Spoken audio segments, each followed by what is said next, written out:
Hi all, അസ്സലാമു അലൈക്കും. Welcome back to my channel. ഇന്നൊരു ഈവനിങ് സ്നാക്സിൻ്റെ റെസിപ്പിയാണ്. ഒരു അടിപൊളി സ്നാക്സിൻ്റെ റെസിപ്പിയാണ്. എന്തായാലും ഇത് എല്ലാവർക്കും ഇഷ്ടപ്പെടും. ഇതിൻ്റെ റെസിപ്പിയിലോട്ട് പോവാം. അതിനായിട്ട് ഒരു ബൗൾ എടുത്തിട്ടുണ്ട്. ഇതിലേക്ക് ഇളം ചൂടുള്ള 1/4 കപ്പ് പാലിന് ഒഴിച്ച് കൊടുക്കുന്നുണ്ട്.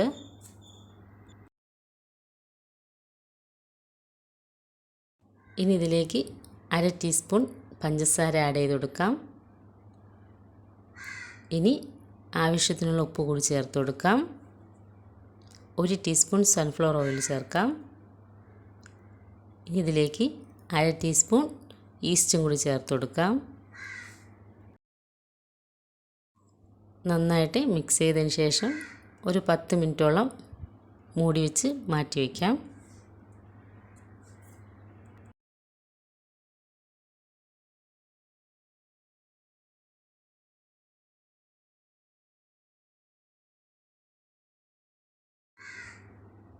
ഒരു 10 മിനിറ്റ് കഴിഞ്ഞിട്ടുണ്ട്.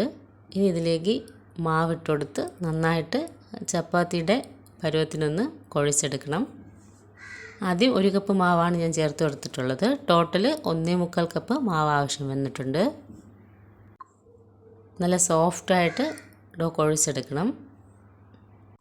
സ്നാക്സ് ചെയ്യുന്നതിന് ഒരു 2-3 മണിക്കൂറിന് മുന്നേ തന്നെ മാവ് റെഡിയാക്കി വെക്കണം. 3 മണിക്കൂറോളം ഇതൊന്ന് റെസ്റ്റ് ചെയ്യാൻ വയ്ക്കണം. എങ്കിലേ ഒന്ന് ഫോമായിട്ട് കിട്ടുള്ളൂ മാവ് സോഫ്റ്റായിട്ട് കുഴച്ചെടുത്തിട്ടുണ്ട്. ഇനി ഇതിലേക്ക് 1 ടീസ്പൂൺ സൺഫ്ലവർ ഓയിൽ ഒഴിച്ച് എല്ലായിടത്തും കൂടി ആക്കിയതിന് ശേഷം മൂടി വെച്ച് ഒരു 3 മണിക്കൂറോളം വെയിറ്റ് ചെയ്യാം. ഇനി ഇതിന് വേണ്ടിയിട്ടുള്ള ഫില്ലിങ്സിന് വേണ്ടി ഞാൻ 250 ഗ്രാം ചിക്കൻ എടുത്തിട്ടുണ്ട്. അതിലേക്ക് 1 ടീസ്പൂൺ സോയ സോസ് ഒഴിച്ചെടുത്തിട്ടുണ്ട്. ഇനി ഇതിലോട്ട് 1 ടീസ്പൂൺ ചില്ലി സോസും കൂടി ഒഴിച്ചു കൊടുക്കാം. ഇനി 1 ടീസ്പൂൺ കുരുമുളക് പൊടിയും കൂടി ആഡ് ചെയ്ത് കൊടുക്കാം. ആവശ്യത്തിനുള്ള ഉപ്പും കൂടി ചേർത്ത് നന്നായിട്ട് മിക്സ് ചെയ്തെടുക്കണം.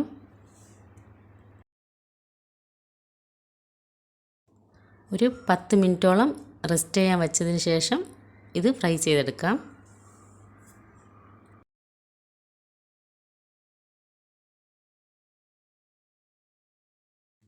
ഇനി ഇതൊന്ന് ഫ്രൈ ചെയ്തെടുക്കാം.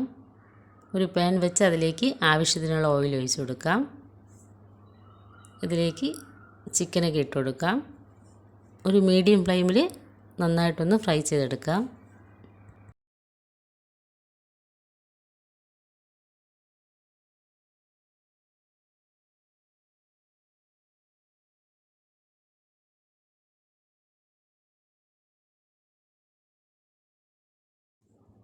ഒരു വശം നന്നായി ഫ്രൈ ആയി വന്നിട്ടുണ്ട്. ഇനി മറുവശം തിരിച്ചിട്ട് കൊടുക്കാം.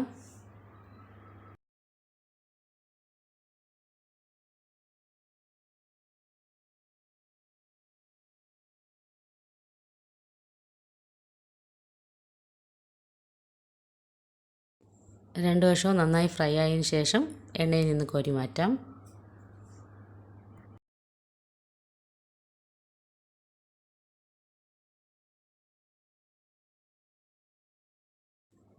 ചിക്കനൊക്കെ ഫ്രൈ ആക്കി എടുത്തിട്ടുണ്ട്. ഇനി മസാല തയ്യാറാക്കാനായിട്ട് വേറൊരു പാൻ വെച്ചതിന് ശേഷം അതിലോട്ട് ഒരു പീസ് ബട്ടർ ആഡ് ചെയ്ത് കൊടുക്കാം. ഇനി ഇതിലേക്ക് നേരത്തെ ഫ്രൈ ചെയ്ത ഓയിലും കൂടി ഒഴിച്ച് കൊടുക്കാം.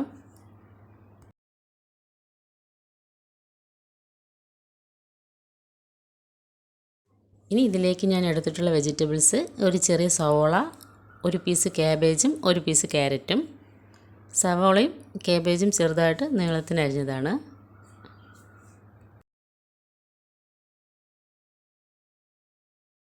ഇനി ഇതിലേക്ക് എരിവിന് ആവശ്യമുള്ള പച്ചമുളക് വേണമെങ്കിൽ എടുക്കാം. ഞാൻ ഇതിലോട്ട് പെപ്പർ മാത്രമാണ് എരിവിനായിട്ട് ചെയ്ത് കൊടുത്തിട്ടുള്ളത്. പച്ചമുളക് എടുത്തിട്ടില്ല. ഓയിലിലോട്ട് ഇഞ്ചി വെളുത്തുള്ളി പേസ്റ്റ് ഇട്ട് അതൊന്ന് വഴറ്റി കൊടുക്കാം. ഇനി ഇതിലേക്ക് സവോള ആഡ് ചെയ്ത് കൊടുക്കാം.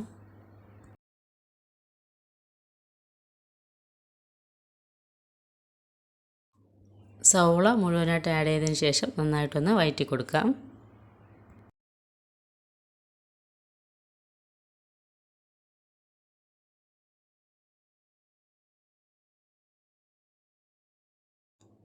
ഇനി ഇതിലേക്ക് ഒരല്പം ഉപ്പ് കൂടി ആഡ് ചെയ്ത് കൊടുക്കാം. അതും കൂടി ചേർത്ത് നന്നായിട്ട് സവോള വഴറ്റിയെടുക്കണം. സവോള കുക്കാവുന്ന നേരം കൊണ്ട് ഇതിലേക്ക് വേണ്ടിയിട്ടുള്ള മയോണൈസ് ചെയ്തെടുക്കാം. ആദ്യം ഒരു ജാർ എടുക്കാം. അതിലോട്ട് ഒരു എഗ്ഗ് ആഡ് ചെയ്ത് കൊടുക്കാം. ഇതിലോട്ട് ഒരു ഗാർലിക്കിൻ്റെ പകുതി ചെറുതായിട്ട് സ്ലൈസ് ചെയ്ത് കൂടി ചേർത്ത് കൊടുക്കാം.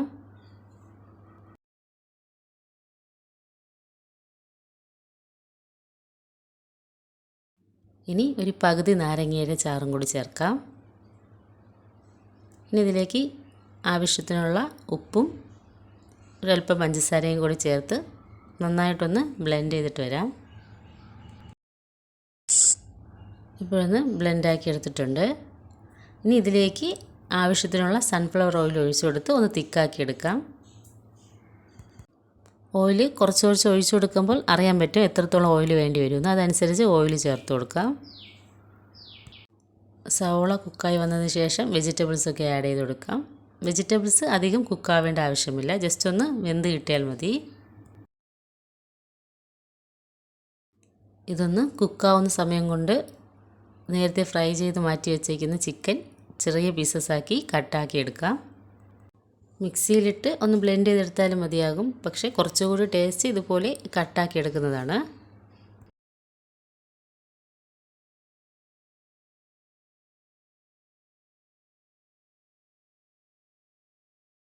ചിക്കനൊക്കെ ചെറുതായിട്ട് കട്ടാക്കി എടുത്തിട്ടുണ്ട്. ആ സമയം കൊണ്ട് വെജിറ്റബിൾസൊക്കെ കുക്കായി കിട്ടിയിട്ടുണ്ട്. ഇനി ഇതിലേക്ക് എരിവിന് ആവശ്യമുള്ള കുരുമുളക് പൊടി ആഡ് ചെയ്ത് കൊടുക്കാം. ആവശ്യത്തിനുള്ള ഉപ്പും കൂടി ചേർത്ത് കൊടുക്കാം.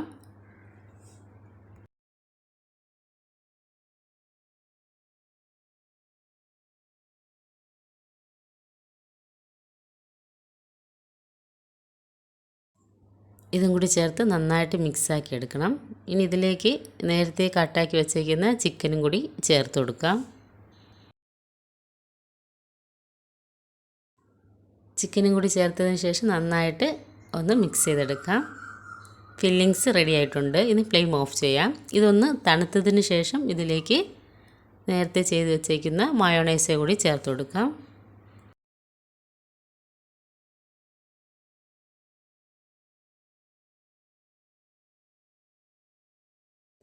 മയോണൈസ് ഞാൻ തിക്കാക്കി എടുത്തിട്ടില്ല, ലൂസാക്കിയാണ് ചെയ്തെടുത്തിട്ടുള്ളത്.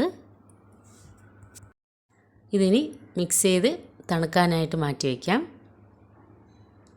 നേരത്തെ തയ്യാറാക്കി വെച്ചേക്കുന്ന മാവ് നന്നായിട്ട് ഫോമാക്കി ഇട്ടിട്ടുണ്ട്. ഇനി ഇതൊന്ന് കുഴച്ചെടുത്തതിന് ശേഷം ചെറിയ ചെറിയ ബോൾസാക്കി എടുക്കാം.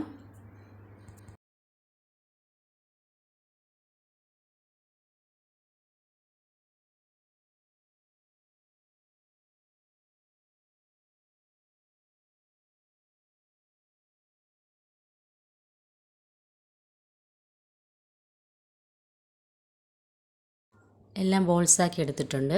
ഇനി കൗണ്ടർ ടോപ്പിലിട്ടൊന്ന് പരത്തിയെടുക്കാം.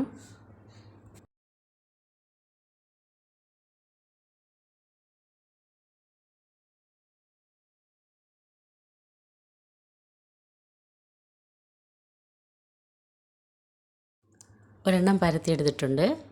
ഇനി ഇത് റൗണ്ടാക്കി കട്ട് ചെയ്തെടുക്കാനായിട്ട് ഞാനൊരു ഗ്ലാസ്സാണ് എടുത്തിട്ടുള്ളത്. അത് വെച്ച് റൗണ്ടാക്കി കട്ടാക്കി എടുക്കാം.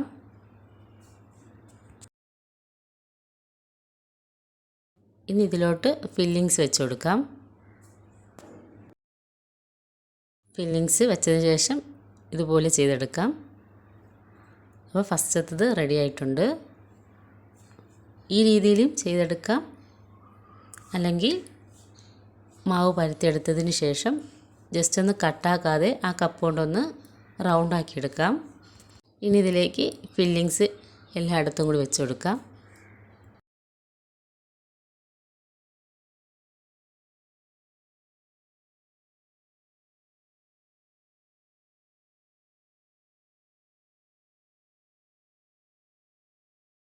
ഇതുപോലെ ഫില്ലിങ്സൊക്കെ വെച്ചതിന് ശേഷം പരത്തി വെച്ചിരിക്കുന്നത് ഇതിൻ്റെ മുകളിൽ കൂടി ഇട്ട് കൊടുക്കാം. ഇതിന് ശേഷം കപ്പ് കൊണ്ടൊന്ന് കട്ടാക്കി എടുക്കുകയാണെങ്കിൽ കൈ കൊണ്ട് ഒട്ടിച്ച് കൊടുക്കേണ്ട ആവശ്യം വരില്ല. അത് കട്ടാക്കി എടുക്കുമ്പോൾ തന്നെ ഒട്ടി കിട്ടിക്കോളും. ഇതുപോലെ നേരത്തെ ചെയ്തതിനേക്കാളും കുറച്ചും കൂടി ഈസി ചിലപ്പോൾ ഇതായിരിക്കും. അങ്ങനെ എല്ലാം ഇതുപോലെ റെഡിയാക്കി എടുത്തിട്ടുണ്ട്. ഇതിനി ഫ്രൈ ചെയ്തെടുക്കാം. ഇത് മീഡിയം ഫ്ലെയിമിൽ വേണം ഫ്രൈ ചെയ്തെടുക്കാനായിട്ട്, പെട്ടെന്ന് ഫ്രൈ ആയി കിട്ടും. ഇതെന്തായാലും ട്രൈ ചെയ്ത് നോക്കണം. ഒരു അടിപൊളി സ്നാക്സിൻ്റെ റെസിപ്പിയാണ്. ഒരു വശം ഫ്രൈ ആയതിനു ശേഷം മറുവശം തിരിച്ചിട്ട് കൊടുക്കാം.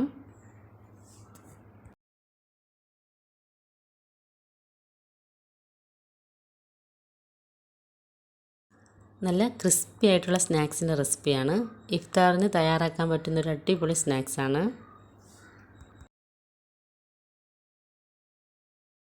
അങ്ങനെ രണ്ട് വശം ഫ്രൈ ആയി കിട്ടിയിട്ടുണ്ട്. ഇനി എണ്ണയിൽ നിന്ന് കോരി മാറ്റാം.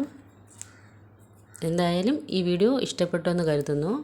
ഇഷ്ടപ്പെടുകയാണെങ്കിൽ ലൈക്ക് ചെയ്ത്, പുതിയ കൂട്ടുകാരാരെങ്കിലും ഉണ്ടെങ്കിൽ ഒന്ന് സബ്സ്ക്രൈബ് ചെയ്ത് കൂടി സപ്പോർട്ട് ചെയ്യണം. നെക്സ്റ്റ് നല്ലൊരു വീഡിയോ ആയിട്ട് വരുന്നത് വരേക്കും താങ്ക്സ് ഫോർ വാച്ചിങ്.